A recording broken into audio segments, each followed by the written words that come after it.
हमने पिछले अध्याय में पढ़ा था कि बहुभुज जिनकी 3 भुजाएं होती हैं, उन्हें त्रिभुज कहते हैं। क्या आप बता सकते हैं ऐसे बहुभुज जिनकी 4 भुजाएं होती हैं, उन्हें क्या कहते हैं? आप कहेंगे वर्ग, आयत इत्यादि। लेकिन वर्ग, आयत ये तो सिर्फ 1-2 उदाहरण हैं। हम बहुभुजों के पूरे परिवार को चतुर्भुज कहते हैं, जिसे अंग्रेजी में क्वाड्रिलेटरल भी कहा जाता है। क्या आप और भी ऐसी वस्तुओं के बारे में सोच सकते हैं जिनकी 4 भुजाएं हैं? सही सोचा आपने। Paper, chessboard, blackboard, TV की स्क्रीन इत्यादि। आपने पाया होगा कि हमारे आसपास ऐसी ढेर सारी वस्तुएं हैं जो चतुर्भुज हैं। प्राचीन काल से ही विशेष रूप से कला, डिजाइन और वास्तुकला में चतुर्भुज के गुणों का उपयोग किया गया है। एक आयत का विकर्ण इसे 2 सर्वांगसम त्रिभुजों में विभाजित करता है और विशेष रूप से त्रिभुजों में सर्वांगसम का विचार मिस्र के लोगों ने गीजा के महान पिरामिड का निर्माण करने के लिए इस्तेमाल किया था। त्रिभुजों की सर्वांगसमता का विचार चतुर्भुज के विकर्ण से आया था, जिसकी मदद से लियोनार्डो दा विंची को विश्व प्रसिद्ध मोनालिसा को चित्रित करने में मदद मिली थी। अगर आपने अपने घर के नक्शों को देखा होगा तो पाया होगा कि वो भी चतुर्भुज का आकार बनाते हैं। क्या आपने गोल्डन क्वाड्रिलेटरल प्रोजेक्ट के बारे में सुना है, जिसे स्वर्णिम चतुर्भुज प्रोजेक्ट भी कहते हैं? यह भारत का सबसे बड़ा हाईवे प्रोजेक्ट है, जिसकी शुरुआत हमारे पूर्व प्रधानमंत्री अटल बिहारी वाजपेयी ने की थी, जिसके तहत भारत के 4 प्रमुख मेट्रो शहरों दिल्ली, कोलकाता, मुंबई और चेन्नई को जोड़ने वाला एक चतुर्भुज बनाता है। यह भारत की अधिकांश प्रमुख औद्योगिक, कृषि और सांस्कृतिक केंद्रों को जोड़ने वाला एक राष्ट्रीय राजमार्ग नेटवर्क है। इसकी कुल लंबाई 5,846 किलोमीटर है, जिसमें 4 और 6 लेन वाले एक्सप्रेसवे हाईवे शामिल है। अब आप सोच ही सकते हैं कि चतुर्भुज कितना महत्वपूर्ण है। घर के नक्शे से लेकर एक्सप्रेस हाईवे बनाने तक हर जगह इस आकार का इस्तेमाल किया जाता है। चलिए, तो इस अध्याय में हम चतुर्भुज के प्रकार और उनके गुणों के बारे में जानेंगे। चलिए देखते हैं।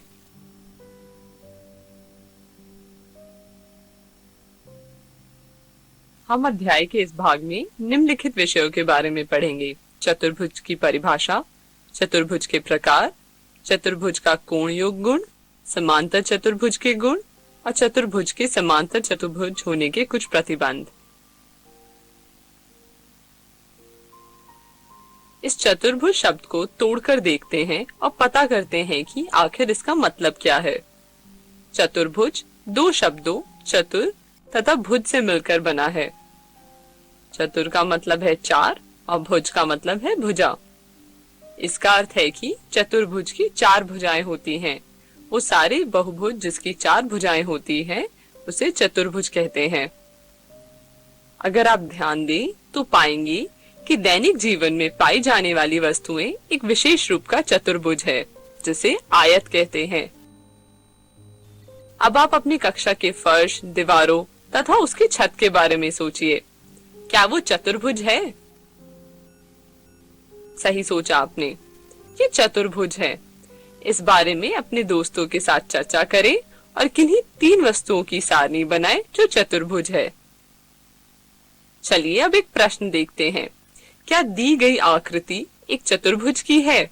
वीडियो को रोकें और इस प्रश्न को खुद से हल करने का प्रयास करें। चलिए अब इसका हल देखते हैं। ये एक चतुर्भुज है क्योंकि इसकी 4 भुजाएं हैं, AB, BC, CD और DA। आप कह सकते हैं कि देखने में तो यह चित्र त्रिभुज की तरह दिख रहा है, फिर ये चतुर्भुज कैसे है? लेकिन अगर आप इस आकृति पर ध्यान दें तो देखेंगे कि इसकी 4 भुजाएं हैं और हमने पढ़ा है कि ऐसे सभी बहुभुज जिनकी 4 भुजाएं होती हैं, उन्हें चतुर्भुज कहते हैं। अब हम चतुर्भुजों के बारे में तो जान चुके हैं। अब हम देखेंगे कि चतुर्भुज को हम नाम कैसे देते हैं और एक चतुर्भुज की कितनी भुजाएं तथा कोण होते हैं। पहले हम एक चतुर्भुज को नाम देंगे। चतुर्भुज को नाम देने के लिए हमें चारों किनारों का नाम देना पड़ेगा। हम चारों किनारों को A, B, C, D नाम दे देते हैं। अब हम इस आकृति को एक चतुर्भुज ABCD बोलते हैं तथा चतुर्भुज के किनारों को शीर्ष बोलते हैं। इसलिए इसकी 4 शीर्ष है, A, B, C और D। यह भी ध्यान दें कि चतुर्भुज की 4 भुजाएं हैं तथा 4 कोण हैं। 4 भुजाएं हैं AB, BC, CD और DA। 4 कोण है कोण A और हम इसे इस तरह भी लिख सकते हैं, कोण DAB और कोण BAD, कोण B, कोण C और कोण D। अब चतुर्भुज की भुजाओं तथा उसके कोणों के बारे में पढ़ा। इनके बारे में एक बहुत ही रोचक तथ्य है। अब ध्यान दीजिए कि इस चतुर्भुज ABCD में शीर्ष A तथा C परस्पर सम्मुख है तथा B और D भी परस्पर सम्मुख है। अब सम्मुख शीर्षों A तथा C और B तथा D को मिलाइए। क्या आपको याद है हमने इन रेखाओं को क्या बोला था? जी हाँ, सम्मुख शीर्षों को मिलाने वाली रेखा को विकर्ण कहते हैं। यहाँ पर AC तथा BD विकर्ण है। चलिए अब चतुर्भुज ABCD के बारे में जो भी जानकारी हमारे पास है उसको साथ में देखते हैं, जो कि कुछ इस प्रकार है। 4 भुजाएं AB, BC, CD, DA, 4 कोण, कोण A, कोण B, कोण C और कोण D और 4 शीर्ष A, B, C और D। कृपया इसे अपनी कॉपी में नोट कर लीजिए।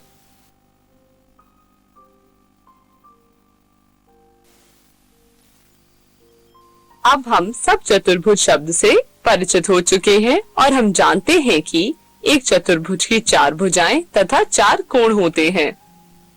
अब सोचिए कि अगर हमें एक चतुर्भुज ABCD दिया हुआ है तो हम उसके कोणों का योग कैसे पता करेंगे? यह पता लगाने के लिए हम एक गतिविधि करेंगे। इस गतिविधि को करने के लिए हमें निम्नलिखित सामग्री चाहिए: गत्ता, सफेद कागज, ट्रेसिंग पेपर, कैंची, रंग बिरंगे कागज, चांद, गोंद और रंगीन स्केच पेन्स। इस गतिविधि से हम यह पता लगाएंगे कि चतुर्भुज के कोणों का योग 360 डिग्री होता है। सबसे पहले एक गत्ते का एक टुकड़ा लीजिए और उस पर किसी भी आकार का चतुर्भुज बनाएं। अब ड्राइंग शीट में से चतुर्भुज को काट लीजिए और उसका नाम ABCD रख दीजिए। अब हम उसे गोंद की सहायता से उस गत्ते पर चिपकाएंगे। अब चतुर्भुज ABCD में से कोण A, कोण B, कोण C और कोण D को चित्र के अनुसार काट लीजिए। चारों कटे हुए कोणों को बिंदु O पर चित्र अनुसार लगाएं। अब सारे कोणों को चांद की मदद से नापें और अपने नोटबुक में उनके माप लिखें। कोण A का माप लिखें, कोण B का माप लिखें, कोण C और कोण D का माप लिखें। अब सारे कोणों को जोड़ें और उसके जोड़ को अपनी नोटबुक में लिखें। आप पाएंगे कि कोण A प्लस कोण B प्लस कोण C प्लस कोण D का जोड़ 360 डिग्री आएगा। अतः हमने इससे सिद्ध किया कि चतुर्भुज के सारे कोणों का जोड़ 360 डिग्री होता है। चतुर्भुज के इस गुण को कोण योग गुण कहते हैं। यह बहुत ही महत्वपूर्ण गुण है और कई प्रकार के चतुर्भुजों से संबंधित समस्याओं को हल करने में उपयोगी है। कृपया इसे अपनी कॉपी में नोट कर लें। चलिए चतुर्भुज के कोण योग गुण को गणितीय रूप से साबित करें। एक चतुर्भुज ABCD के कोणों का योग होगा कोण A प्लस कोण B प्लस कोण C प्लस कोण D। लेकिन हमें अभी भी कोई मापन नहीं दिया गया है, तो हम इसे पता कैसे करेंगे? क्योंकि हम त्रिभुजों से अच्छी तरह परिचित हैं, तो चलिए इसे 2 त्रिभुजों में तोड़ते हैं। त्रिभुज प्राप्त करने के लिए शीर्ष A तथा C को मिलाएं।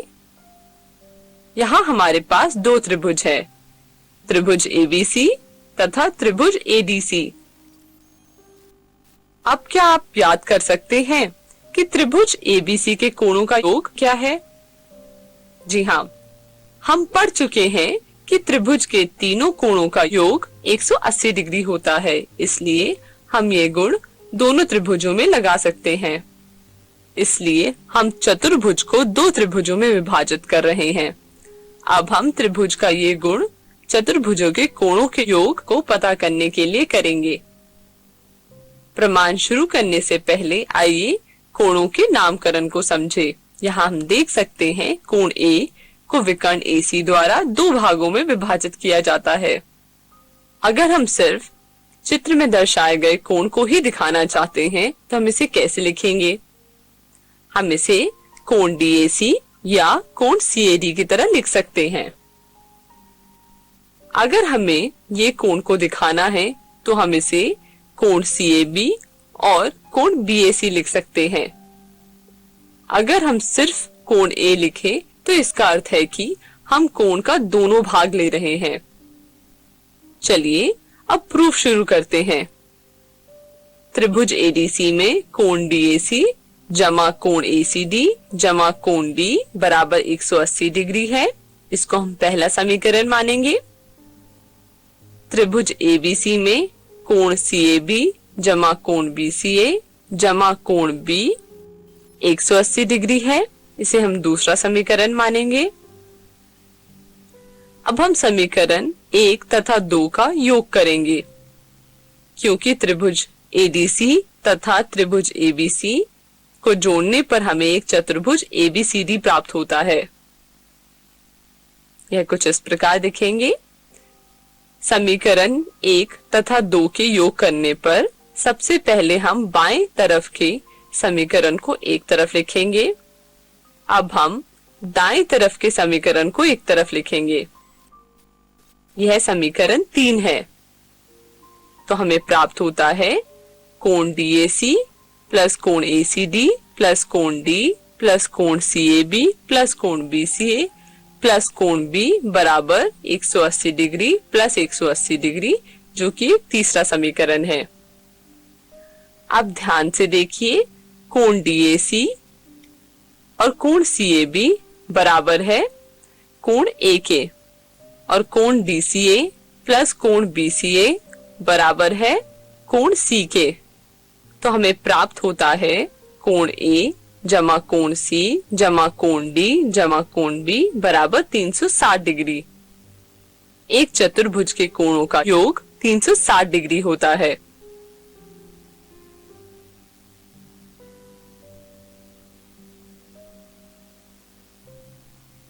चलिए अब हम चतुर्भुज के कोण योग गुण का एक उदाहरण देखते हैं। हमें यहाँ पर एक चतुर्भुज ABCD दिया गया है और x का मान ज्ञात करना है। इस तरह के प्रश्न को हल करने के लिए हम हमेशा चतुर्भुज के कोण योग गुण का प्रयोग करते हैं, क्योंकि हम जानते हैं कि एक चतुर्भुज के चारों कोणों का योग 360 डिग्री होता है। इसीलिए यहाँ पर कोण A प्लस कोण B प्लस कोण C प्लस कोण D बराबर 360 डिग्री होगा। कोण A, कोण B तथा कोण D का मापन दिया हुआ है। कोण C ज्ञात करने के लिए यदि हम तीनों कोणों का योग 360 डिग्री में से घटाएं, तब हमें कोण C का मान पता चल जाएगा। तो कोण C बराबर होगा 360 डिग्री माइनस कोण A प्लस कोण B प्लस कोण T। सभी कोणों का मान रखने पर हमें प्राप्त होगा कोण C बराबर 83 डिग्री।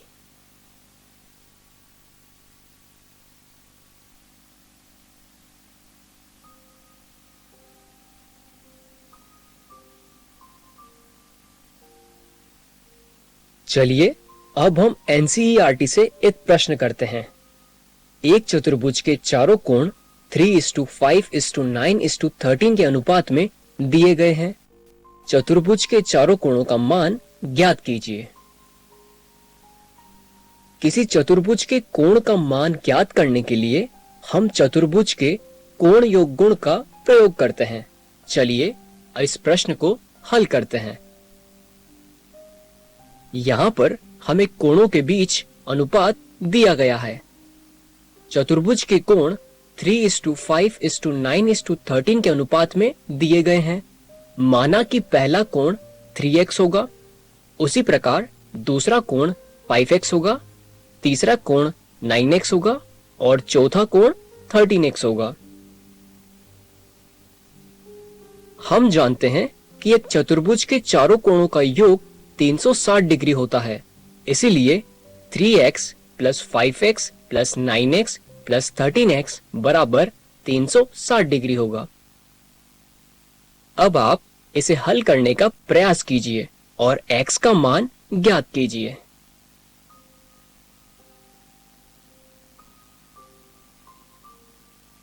हल करने पर हमें प्राप्त होगा x बराबर 360 डिग्री बटे 30, यानी कि x बराबर 12 डिग्री। अब हमारे पास x का मान 12 डिग्री है। अब हम x का मान कोणों के मान पता करने के लिए प्रयोग करेंगे। इसीलिए पहला कोण होगा 3 गुणा 12 यानी 36 डिग्री, दूसरा कोण होगा 5 गुणा 12 यानी 60 डिग्री, तीसरा कोण होगा 9 गुणा 12 यानी 108 डिग्री और चौथा कोण होगा 13 गुणा 12 यानी 156 डिग्री।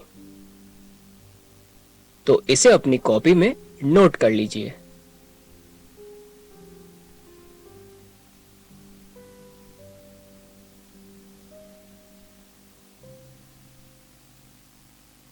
क्या आपने कभी सोचा है कि हम 4 बिंदुओं का उपयोग करके कितने आकार बना सकते हैं?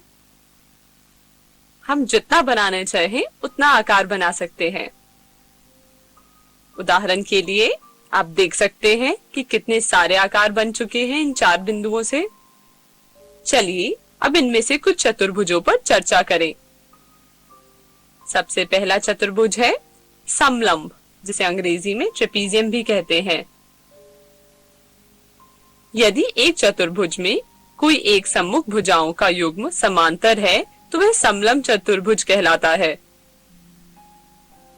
अब हम समलंब चतुर्भुज के कुछ उदाहरण देखते हैं। यहाँ पर खिड़की समलंब के आकार में है। रेलवे ब्रिज भी समलंब का आकार है। तो हम कह सकते हैं कि कोई भी 4 भुजाओं वाली आकृति जिसकी कोई 2 सम्मुख भुजाएं समांतर हो समलंब कहलाती है। दूसरा चतुर्भुज का प्रकार है समांतर चतुर्भुज, जिसे हम अंग्रेजी में पैरेललोग्राम भी कहते हैं।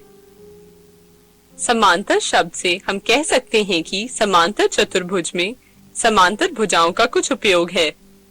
जब दोनों परस्पर सम्मुख भुजाओं के युग्म समांतर हो तो वह एक समांतर चतुर्भुज कहलाते हैं।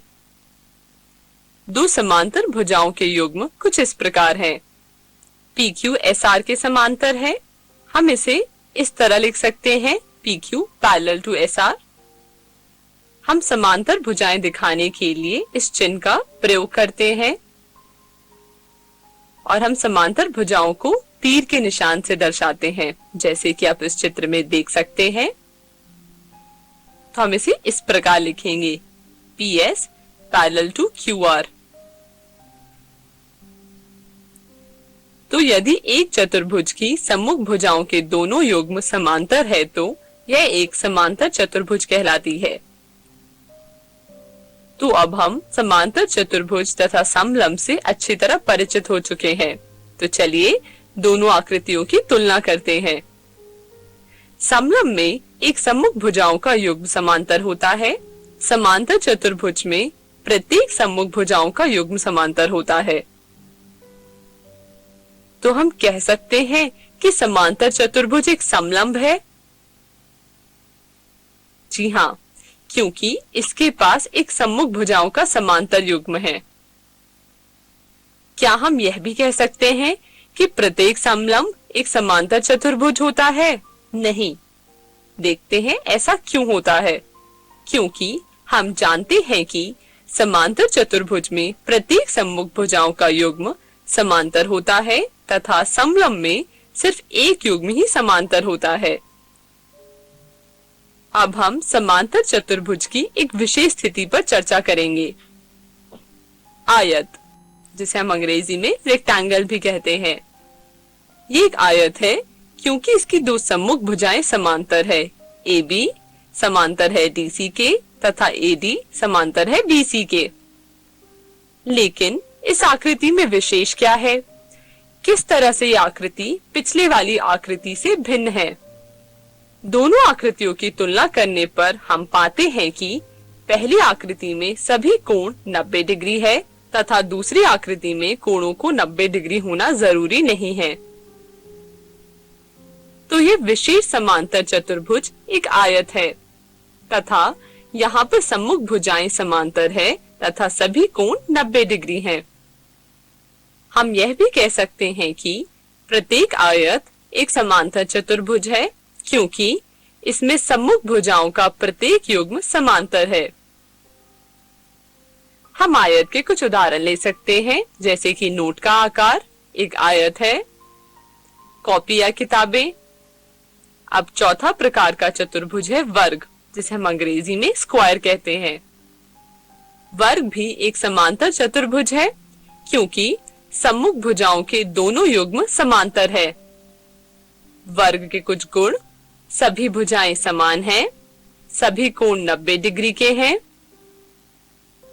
क्योंकि वर्ग में सम्मुख भुजाएं समान हैं तथा सभी कोण 90 डिग्री है, इसलिए हम कह सकते हैं कि सभी वर्ग आयत होते हैं। हम वर्ग के कुछ उदाहरण ले सकते हैं। पासा की प्रत्येक सतह चौकोर आकार की होती है। घड़ी, यहाँ पर घड़ी का आकार भी एक वर्ग है। पांचवा प्रकार का चतुर्भुज है समचतुर्भुज, जिसे हम अंग्रेजी में रोम्बस कहते हैं। समचतुर्भुज एक समांतर चतुर्भुज है जिसकी चारों भुजाएं समान हैं। ध्यान दें कि यदि हम वर्ग को फैलाते हैं तो हमें एक समचतुर्भुज प्राप्त होता है। यहाँ से हम कह सकते हैं कि प्रत्येक वर्ग एक समचतुर्भुज है। छठा प्रकार का चतुर्भुज है पतंग, जिसे हम अंग्रेजी में काइट कहते हैं।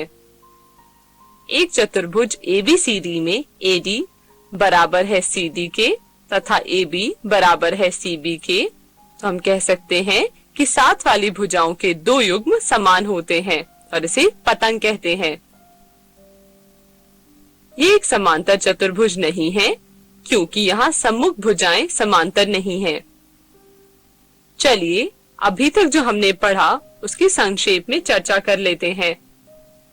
हमने पढ़ा समलंब, समांतर चतुर्भुज, आयत, वर्ग, समचतुर्भुज और पतंग के बारे में।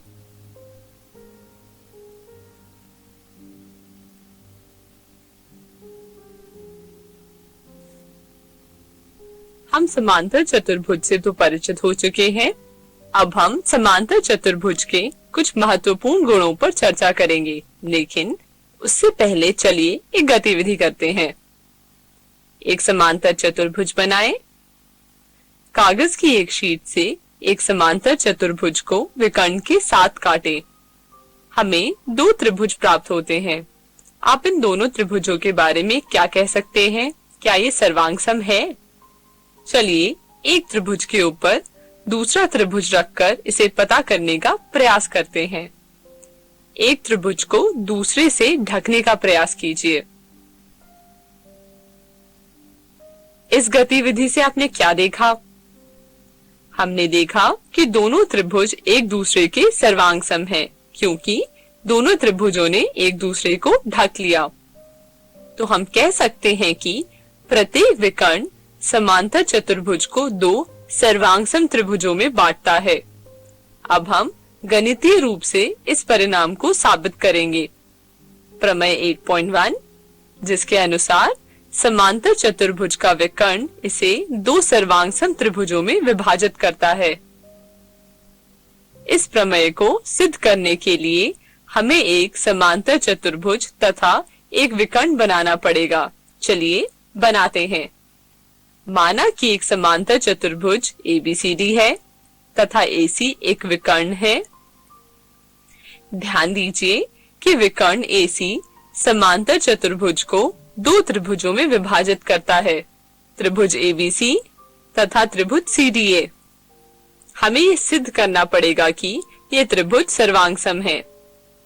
आइए देखते हैं कि त्रिभुजों की सर्वांग समता दर्शाने के लिए हमें क्या जानकारी दी हुई है।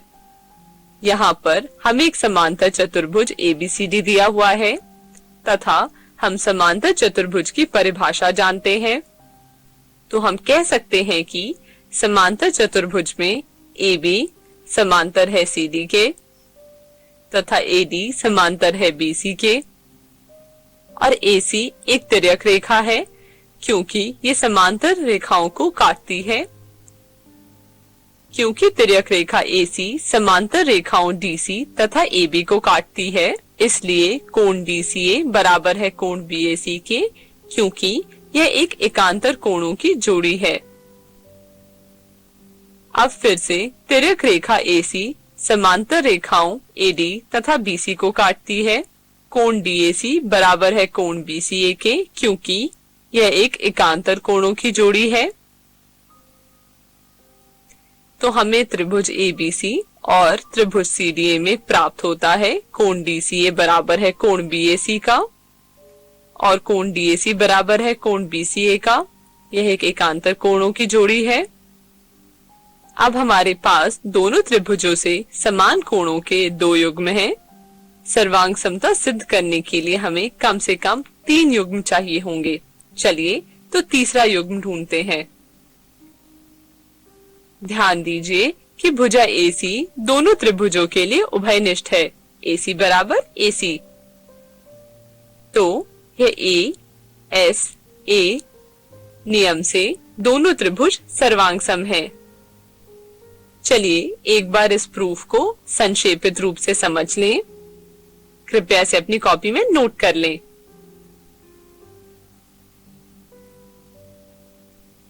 इसलिए ASA नियम से हम कह सकते हैं त्रिभुज ABC सर्वांग सम है त्रिभुज CDA के, या हम कह सकते हैं कि विकर्ण AC समांतर चतुर्भुज ABCD को दो सर्वांग सम त्रिभुजों ABC तथा CDA में विभाजित करता है।